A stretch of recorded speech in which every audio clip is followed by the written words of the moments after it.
नमस्कार दर्शकों, मैं जितेंद्र गुप्ता। आप देख रहे हैं स्टार सिटी न्यूज़। मैं इस वक्त मौजूद हूं ओखला विधानसभा के सरिता बिहार वार्ड में। आम आदमी पार्टी के वार्ड अध्यक्ष मोहम्मद खालिद जी इस वक्त मौजूद है मौके पे हमारे साथ। सर, आपका स्वागत है। सर, आपका जो राजनीतिक सफ़र जो शुरू हुआ आम आदमी पार्टी में, सर कैसे आपके मन में आया और कब से जुड़े हैं आप?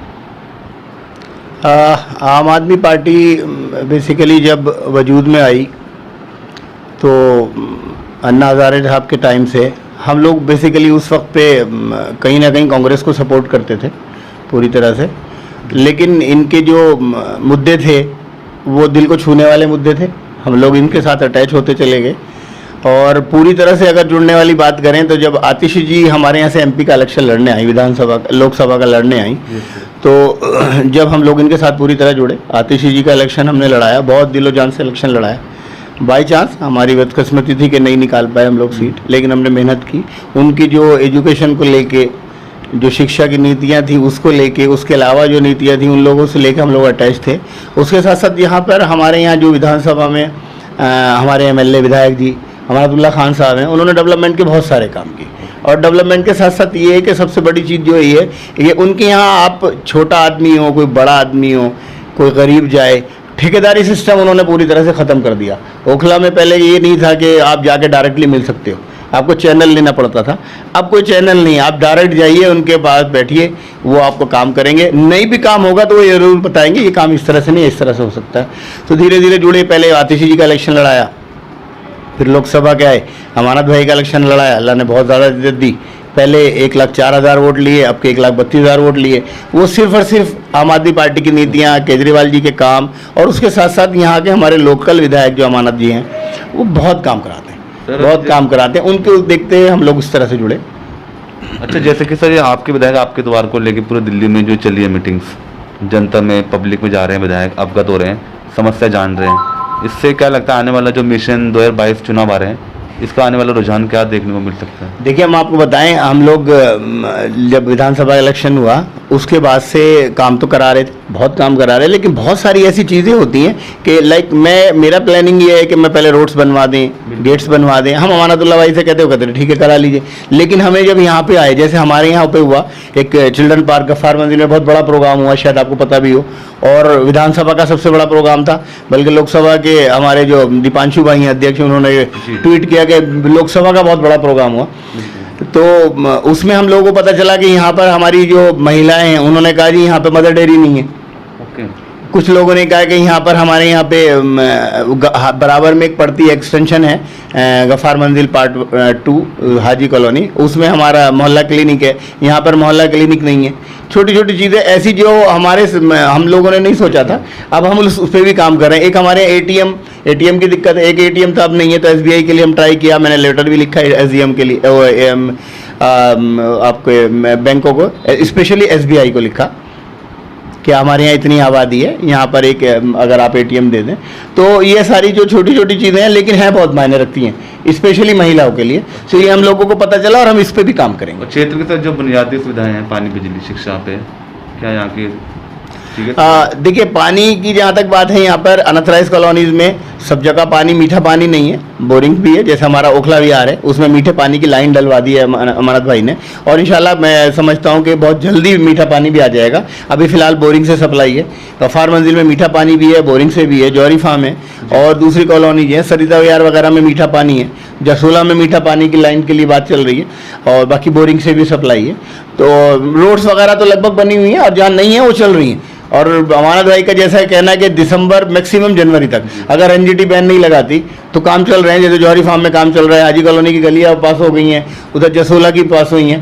तो मैं समझता हूँ 2-3 महीने के अंदर अंदर ये जो रोड्स का काम है ये तो हमारा कंप्लीट हो ही जाएगा। अच्छा खालिद जी, आपका लोगों के बीच किस प्रकार का जनसंपर्क है? जब ये लॉकडाउन लगा कोरोना काल में, क्या आपकी भूमिका रही? ये बात तो मैं अपने मुंह से कहूँ तो अच्छा नहीं लगता, ये आप एरिया में पूछ सकते हैं कि हम लोग कहाँ खड़े थे जब लॉकडाउन लगा, 3 दिन के बाद 4 दिन तक हम लोग अंदर रहे, तो नेताजी से बात हुई, स्पेशली अमानत भाई से, तो यही डिस्कशन हुआ, भाई लोगों को बड़ी दिक्कत हो रही है, कैसे करेंगे। तो अमानत भाई ने सबसे पहले कहा जी मेरे पास 10 पैसे, ये जो पैसा रखा हुआ था उन्होंने कहा आप शुरू करो और बाकी सब लोगों से लेंगे। उसके बाद हम लोगों ने तकरीबन 2700 किट अपने एरिया में बांटी, जहाँ बाराजुगी का एरिया था जोड़े, और उसके अलावा जो बहुत सारी ऐसी चीज़ें थी जिनके नीचे गाड़ी खड़ी हुई थी कि पता चला कि 4 व्हीलर खड़ी हुई है और खर्च के लिए पैसे नहीं है, बच्चे के दूध के लिए पैसे नहीं है, वहाँ पे हमारे बहुत सारे ऐसे लोग थे, स्पेशली हमारे एरिया में तबलीगी जमात के लोग रहते हैं, उन लोगों से हमने संपर्क साधा, उन्होंने डोर टू डोर जाके कंफर्म किया और दूध के पैकेट्स तक पहुँचाए, बहुत काम किया। अच्छा, वार्ड 101 को लेकर बात कर लेते हैं। यहाँ के जो वर्तमान निगम पार्षद कौन है उनके? नीतू मनीष चौधरी हैं, बेसिकली मनीष चौधरी की वाइफ ही हैं, और लेडीज़ बेसिकली यहाँ पर पहले था, तो अब तो कह नहीं सकते जनरल होगा या लेडीज़ होगा, लेकिन फिलहाल 2 बार से वो थी नीतू मनीष चौधरी। नहीं, वो कांग्रेस की थी और अभी बीच में वो बीजेपी में चले गए, अब वो फिलहाल बीजेपी में। साफ सफाई को लेकर सर दुरुस्त है क्षेत्र की?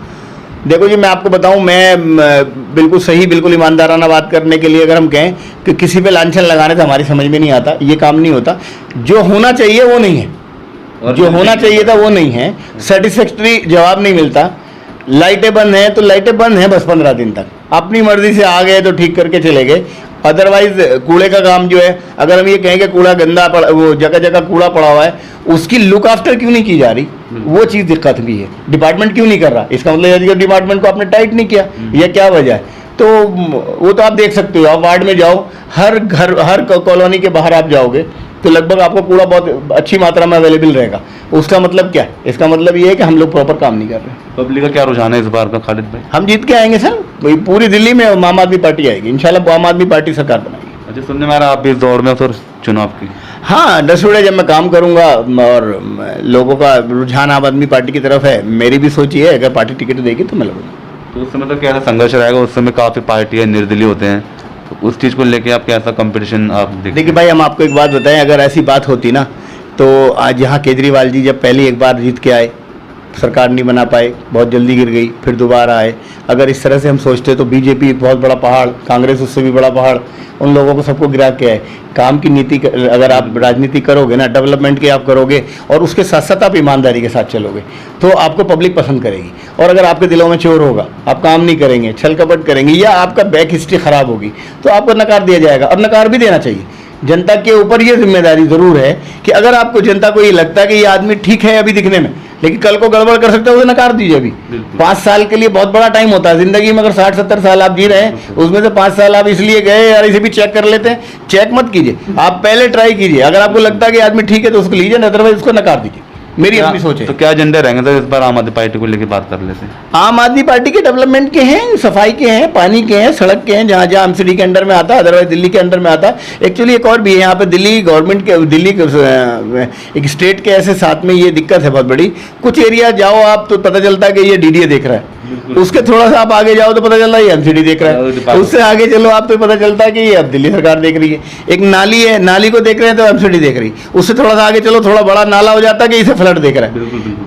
तो आम लोगों को तो सही बात यह है कि यही नहीं पता कि इसको फ्लड देख रहा है, इसको एमसीडी देख रहा है, दिल्ली सरकार देख रहा है, या कोई और देख रहा है। लोगों के दिमाग में ये रहता है अरे अमानत भाई पानी नहीं दे रहे, लेकिन जबकि ये बात है अमानत भाई का ही टैंकर जाता है। अच्छा। और दिल्ली सरकार के पास पानी की पावर सिर्फ वहां दिल्ली से टैंकर पहुंचाने की है, अदरवाइज उसे एमसीडी डीडीए मैनेज कर रही है, रोड एमसीडी देख रही है, बाकी सप्लाई वगैरह डीडीए देख रहा है। अभी तक डीडीए जल बोर्ड को हैंडओवर नहीं किया, अगर वो हैंडओवर कर दे तो फिर सरकार देखे। तो बहुत सारी ऐसी चीजें हैं कि पब्लिक की समझ में ही नहीं आता कि उसे दिल्ली सरकार देखेगी, एमसीडी सरकार देखेगी या डीडीए देखेगी। ओवरऑल ये चीज़ अगर हमारा जीत के आता है तो फिर ये एक वर्ड रहेगा सिर्फ और सिर्फ कि आम आदमी पार्टी का रिप्रेजेंटेटिव देखेगा, आइदर काउंसलर देखे या एमएलए देखे। अच्छा खालिद भाई, और कुछ अपनी जनता को एक लास्ट में कोई संदेश देना चाहेंगे? ईमानदार साफ छवि के लोगों को चुनिए, और ये जिम्मेदारी नहीं बल्कि हमारा फरीजा भी है। हम लोग सब धार्मिक हैं, आइदर हम किसी भी धर्म को मानते हैं, लेकिन ये जिम्मेदारी हमारी है कि हम ईमानदार आदमी को चुने। ऐसे आदमी को ना चुने कि कल को कोई आने के बाद वो कमीशन खाना शुरू कर दे, छल कपट करना शुरू कर दे, फिर आप लोग कहें अरे यार ये तो बेकार निकल गया, आपका अगली बार बदलते हैं। बदलते ही बदलते रहेंगे तो बदलने से काम नहीं चलेगा। 70 साल की उम्र है, 12 बार बदल दो खत्म हो गया आपका, 14 बार बदलो खत्म हो गई जिंदगी। ये नहीं होना चाहिए, बल्कि आप टेस्टेड और जो काम करने वाला है आपके बीच में दिखाई देता हो, ईमानदार हो, आपको लगे कि हाँ ये कल को ईमानदारी के साथ काम करेगा, उसको चुने, किसी को भी चुने। अगर आम आदमी पार्टी का अच्छा आदमी आता तो चुनिए, नहीं तो नकार दीजिए। अगर वो ईमानदार नहीं लगता, आपको लगता कि नहीं गलत आ गया, बिल्कुल नकार दीजिए और उसका मैसेज दीजिए। इस तरह से मैसेज जाना चाहिए कि नहीं ये गलत आदमी आपने चुना था इसलिए हमने नकारा, ताकि आने वाले टाइम में पार्टियां जो है वो साफ छवि के लोगों को, ईमानदार लोगों को दें। बिल्कुल मत जाइए धार्मिक मामलों में, बिल्कुल मत जाइए किसी और तरह के मामले में। यहाँ पे ना तो सरकार पीएम बदल रही है, ना यहाँ पर सीएम बदल रहे हैं। यहाँ पर आप एक वर्कर सिर्फ इस तरह का चुन रहे हैं जो आपके डिपार्टमेंट्स को क्रॉस चेक करे, लाइट का, पानी का, लाइट का इंतजाम रखे, सॉरी, जो रोड सब्सिडी में आती है उसका ध्यान रखे, कूड़ा जो उठाना है उसका ध्यान रखे, कूड़ा घर बनने हैं या उनके मेंटेनेंस है या पार्कों का रखना है, उसके लिए ईमानदार आदमी चुनिए बस। इसके अलावा मत सोचिए बिल्कुल भी। धन्यवाद सर आपका। तो ये हमारे सीधी बात मोहम्मद खालिद जी से, स्टार सिटी के साथ मैं जितेंद्र गुप्ता।